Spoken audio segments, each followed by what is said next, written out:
RSS गतिविधियों में सरकारी कर्मचारियों से बैन हटने के बाद अब समन्वय के प्रयास तेज हो गए हैं। अब संविदा भी केंद्र और राज्य सरकार के मंत्रियों से सीधा संवाद कर सकेगा। इधर इस मामले पर अब सियासत भी शुरू हो गई है। मजबूत हो रहा साथ, कम हो रही दूरी। संघ बीजेपी संघ, अब संघ और बीजेपी सरकार के बीच सीधा संवाद होगा। संघ कार्यालय संविदा सीधे केंद्र और राज्य सरकार के मंत्रियों से संपर्क कर सकेगा। सीएम ऑफिस से भी संघ सीधा संवाद करेगा।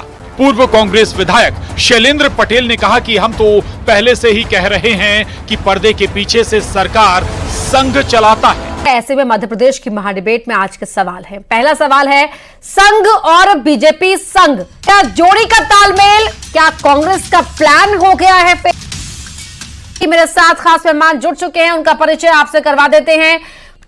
तनुज दीक्षित जी हैं, बतौर पॉलिटिकल एनालिस्ट हमें ज्वाइन कर रहे हैं। तनुज जी के पास आ रही हूं। तनुज जी, गृह मंत्रालय है, उसने अपनी वेबसाइट पर भी हाईकोर्ट के उस फैसले को लगाया है और अब यह भी कहा जा रहा है कि संघ भी जो संगठन के अंदर जो प्रचारकों की कमी हो गई थी उसके लिए अपने लोगों को भेजेगा वक्त रहते ही। लेकिन कांग्रेस जो है मैं निकल रहा है और टीम का आकार ही नहीं ले पा रही है टीम जीतू पटवारी की। कांग्रेस का संगठन तो ये मान के चलिए कि जब से जीतू पटवारी जी मध्य प्रदेश कांग्रेस कमेटी के अध्यक्ष बनकर के आए, तब से देखिए लगातार कांग्रेस के अंतर कलह जो है सभी के सामने आई। काफी सारे इस्तीफों का दौर हमने देखा कि कांग्रेस जो इतना एक प्रगाढ़ रूप ले रही थी 2018 के इलेक्शंस में जब हमने देखा था, उसके बाद से जो अभी इस तरीके से एकदम कांग्रेस का हम जो डाउनफॉल देख रहे हैं, काफी सारे नगर निगम के महापौर, कई विधायक जो है चल के कांग्रेस से भारतीय जनता पार्टी मध्य प्रदेश को ज्वाइन कर रहे हैं, तो ये सारी चीजें हमने देखी कांग्रेस के अंदर। लेकिन आज जो हमारा विषय है, मुद्दा है, वो संगठन और भारतीय जनता पार्टी के समन्वय के ऊपर एक चर्चा का है। तो मैं आपको याद दिला दूं, राष्ट्रीय स्वयंसेवक संघ को आजादी के समय से ही जो है एक अलग ही पहचान रखता है। साथ ही साथ 1954 की बात करें तो दादर और नागर हवेली को पुर्तगालियों से राष्ट्रीय स्वयंसेवक संघ ने अलग करवाया था।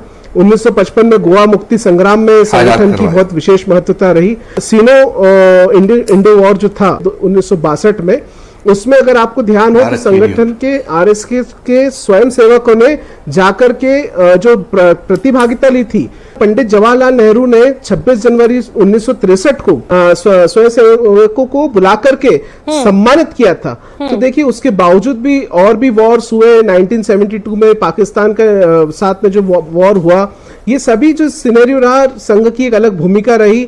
संघ ने हमेशा एक इंडिपेंडेंट ऑर्गेनाइजेशन के रूप में काम किया और देश भर में अपने खुद के स्वयंसेवक बनाकर के एक अलग ही कीर्तिमान है। जो अलग अलग मोर्चों पर भूमिका देखने को मिली है संघ। तनुज जी, लास्ट 20 सेकंड आपके पास। जी तनुज जी, मैं अपर्णा जी यही कहूंगा कि अगर ध्यान हो तो आरएसएस एक बार कांग्रेस को भी ऑफर कर चुकी कि जिस तरीके से बीजेपी उनका समर्थन मांग चुकी है, आप भी लीजिए, हम आपको भी सशक्त करेंगे। मुझे लगता है कि इस तरीके की बातें सभी को पता भी होगी, याद भी होगी। तो हमारा बस यही कहना है, पार्टी कोई भी हो, संगठन अगर मजबूत नहीं है तो कोई भी पार्टी इस देश की राजनीतिक रूप में पराकाष्ठा नहीं रख पाएगी।